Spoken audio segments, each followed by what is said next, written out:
This year, on January 24th, 2025, the U.S. Senate opened as usual with the daily prayer and Pledge of Allegiance.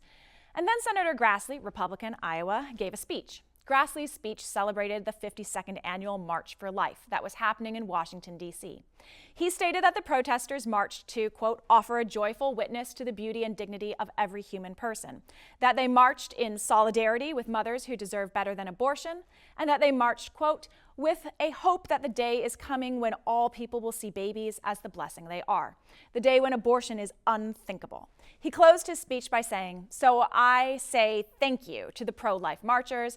I say thank you for your faithful example of what it means to be pro-life. God bless you." Three quick things before we put this into context. First, Grassley highlighted rights, the idea that every human has rights. Second, there are no women in this speech, only mothers. And third, the Christian appeals. Grassley praises the protesters' faithfulness and ends by invoking God. God bless you. Rights, mothers, God. Keep that in mind.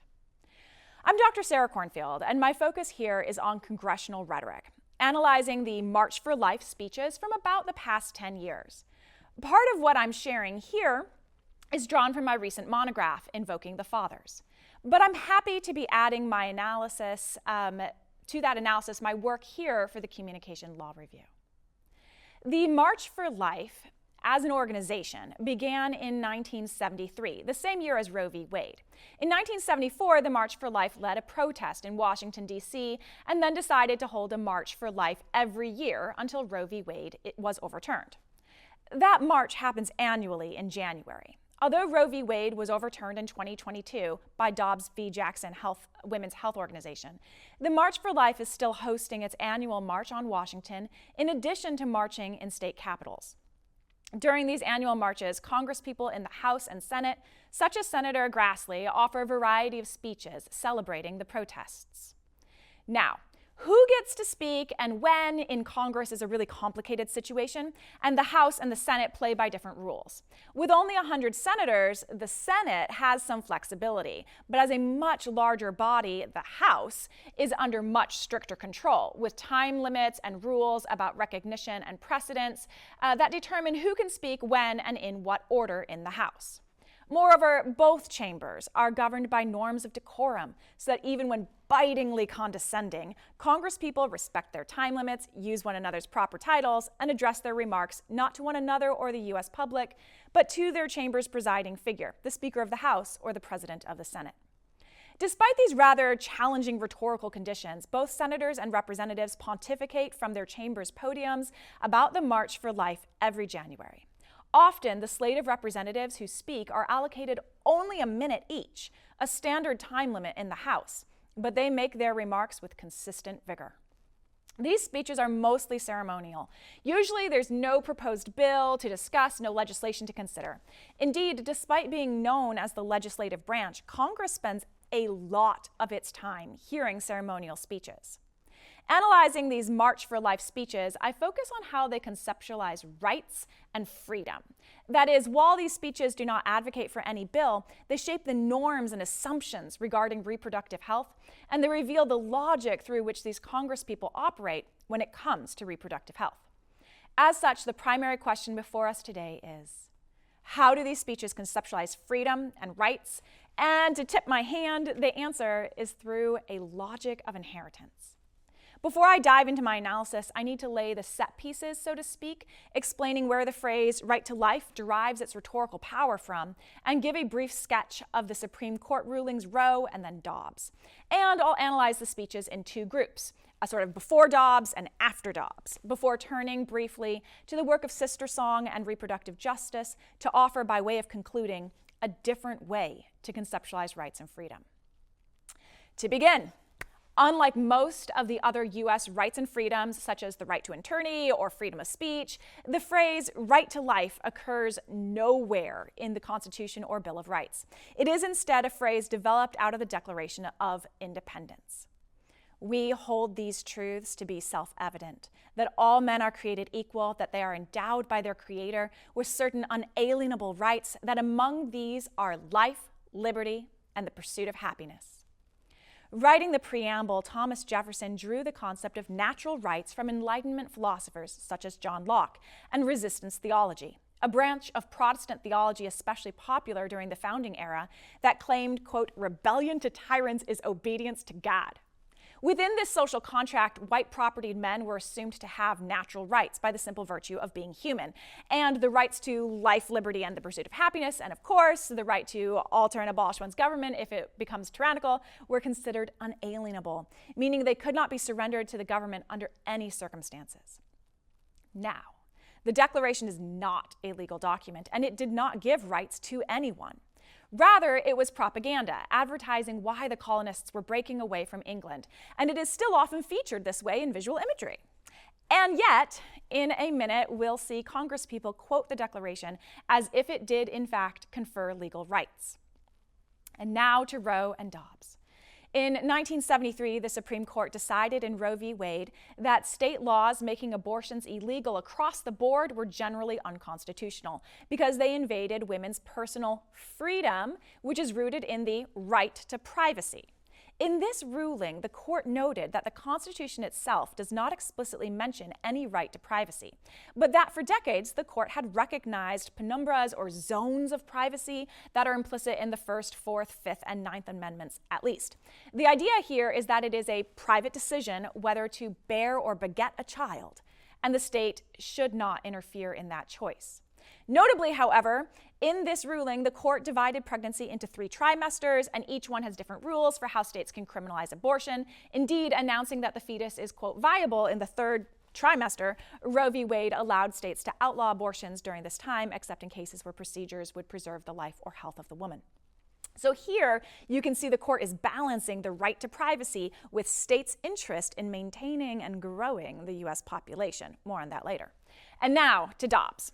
Basically, in 2022, the court reversed decades of legal precedents restricting and curtailing the rights that citizens have been enjoying.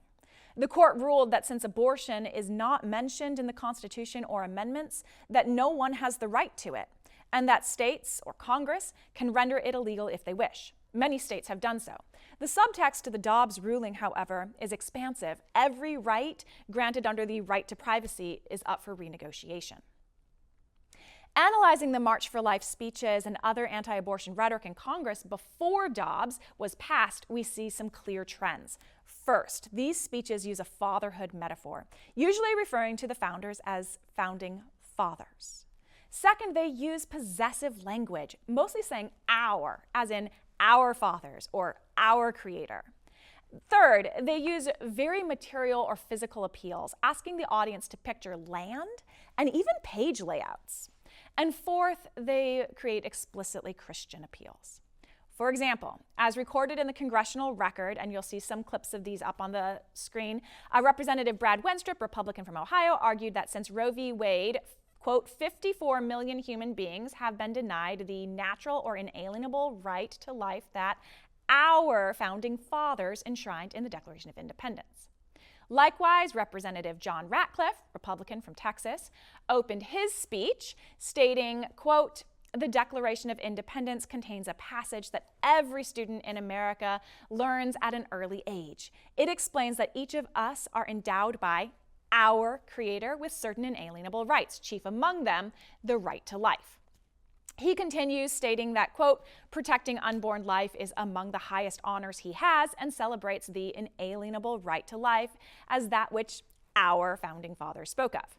Similarly, Representative Steve King, Republican from Iowa, argued that, quote, innocent babies should be able to enjoy that first right, the right to life that comes before the right to liberty, which comes before the right to the pursuit of happiness, as our founding fathers prioritized those rights in the Declaration of Independence.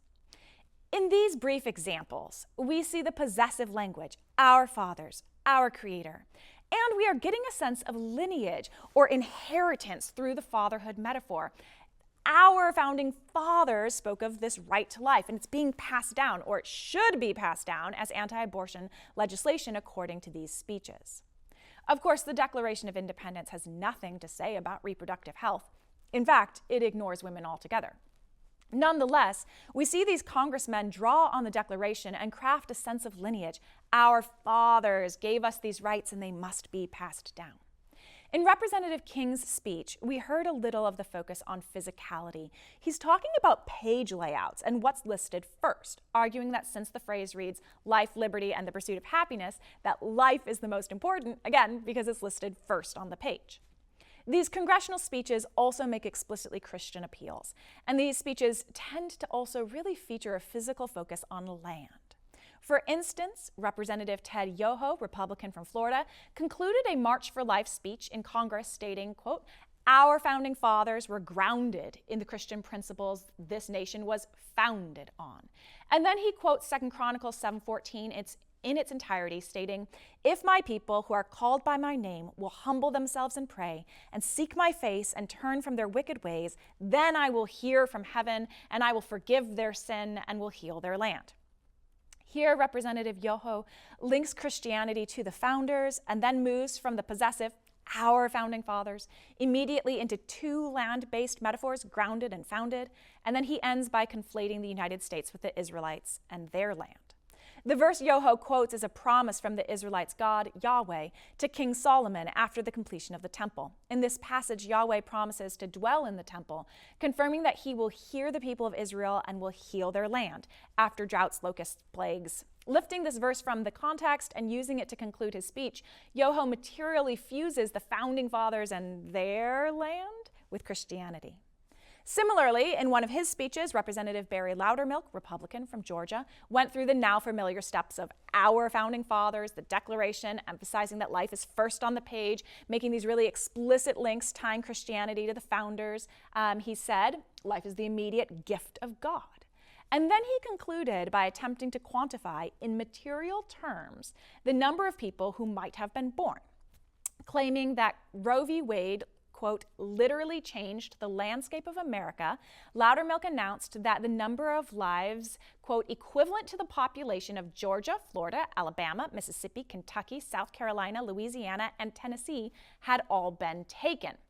Using Southern land, Loudermilk visualizes the lives he claimed were denied their right to life. This focus on the Southern states, I put stars on them on the map, is important. Black people have higher population rates in Southern states, and Black women have long been scapegoated for having abortions. Black women have slightly higher rates of abortions than white women, roughly 38% compared to 33%. But because white people currently make up about 60% of the US population, and Black people are approximately 12%, while the vast majority of abortions in America are procured by white women. Now, white supremacist groups are galvanized by the idea that a white race and a uniquely white civilization exist and are dying out. The idea here is that white women are having too few white children, and thus the race is committing suicide. This is often known as replacement theory. White supremacist groups have been terrorizing abortion clinics and doctors for decades. So, I want to call our attention to two things that are happening in these March for Life congressional speeches. First, how do all of these rhetorical moves, the fatherhood metaphor, the possessive language, the focus on physicality and land, how do they work together? Well, they imagine a possessive relationship in which the fathers belong to us and we to them. Then the material appeals, the documents, land, it makes everything feel concrete, like rights are real, like you could touch them, inherit them. And that's the clincher. The whole thing comes together through this logic of inheritance based on the fatherhood metaphor.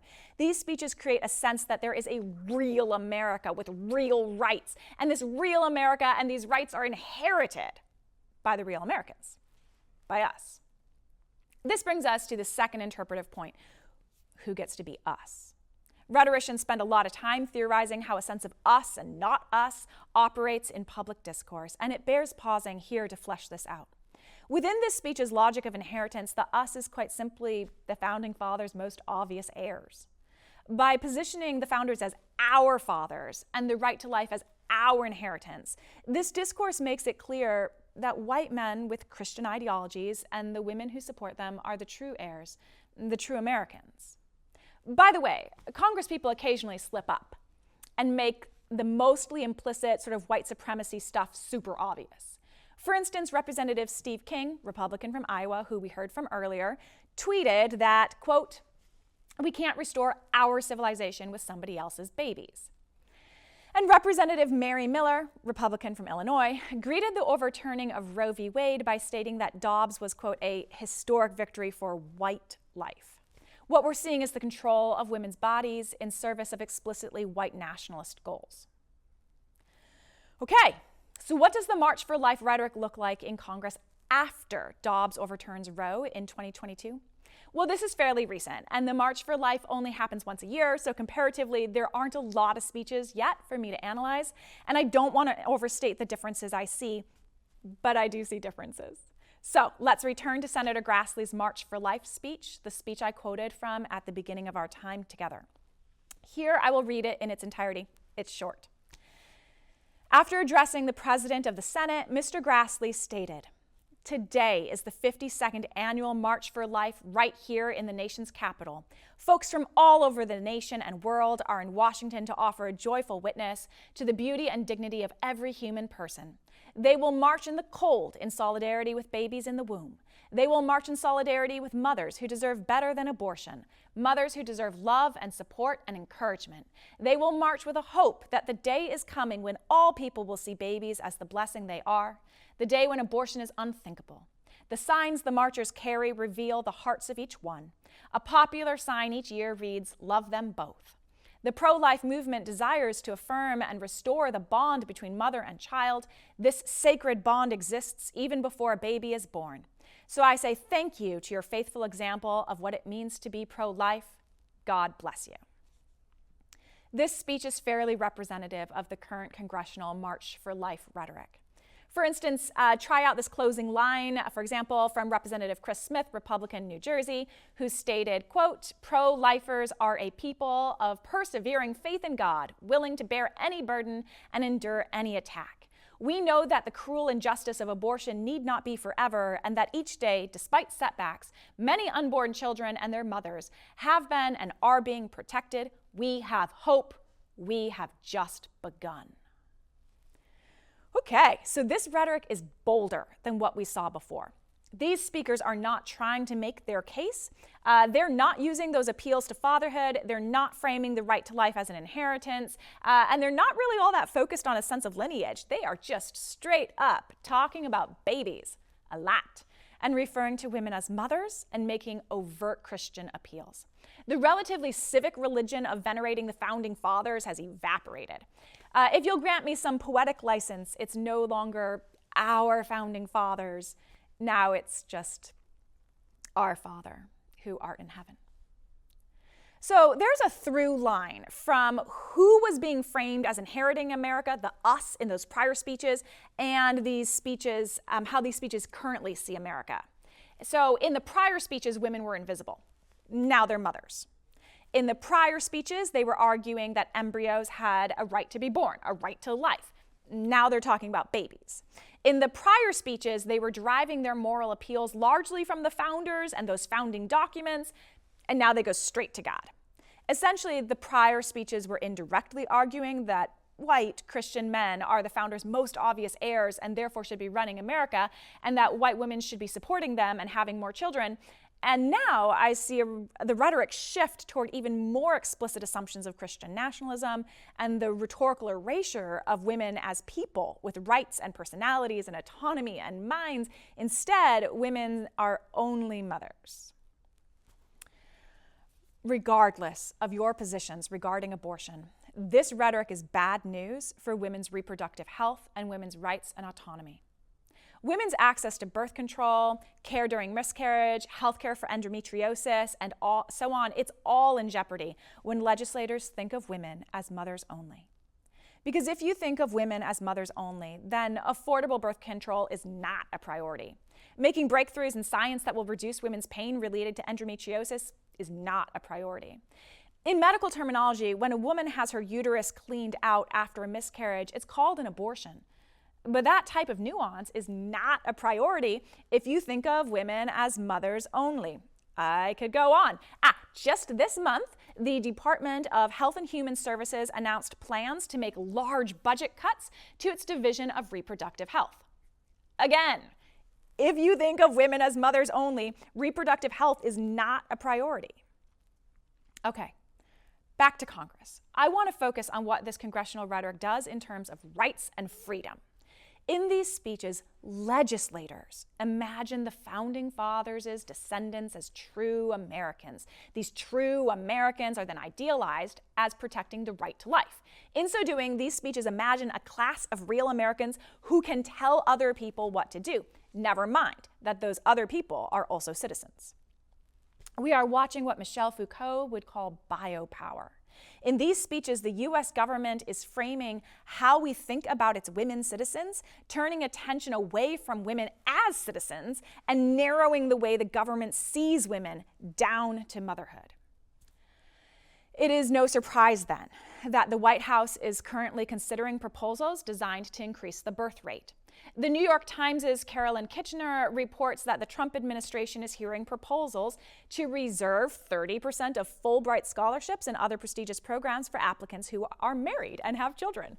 Another proposal would give mothers $5,000 in cash after a live birth. Another proposal would aim to educate women in their menstrual cycles so they know when they're ovulating and are better able to conceive. An activist, Ms. Collins, proposed that mothers with 6 or more children should receive a National Medal of Motherhood. President Trump has described himself as, forgive me for these words, the fertilization president.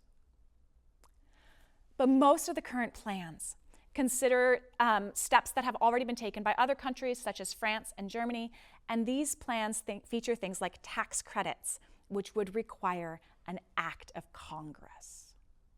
Which brings us back to these legislators and the groundwork they've been laying. If you think of America in terms of real Americans who are the founding fathers' descendants and heirs, then you need women to keep reproducing more heirs. Within this logic, women matter. Women become real Americans by being mothers. And of course, there's the race white supremacist subtext going on here, which, as we've already seen, sometimes becomes the out loud part when Congress people get sloppy. To close, I just want to briefly say that there is another way. The Woman of Color Feminist Collective, Sister Song, has long used a human rights framework known as reproductive justice to say that humans have the right to our own bodies and control our future. Humans have the right to have children, to not have children, and to parent the children we have in safe and sustainable communities. That's the future I want Congress to legislate toward. If women are going to live in an America where we have these rights, these Sister Song rights, where we have bodily autonomy, where we are free, well, we are not going to get there through congressional rhetoric that imagines the founders as fathers, that creates a sense of lineage and inheritance, that collapses women's citizenry down into motherhood. We won't get there like that. We need another way. Thank you.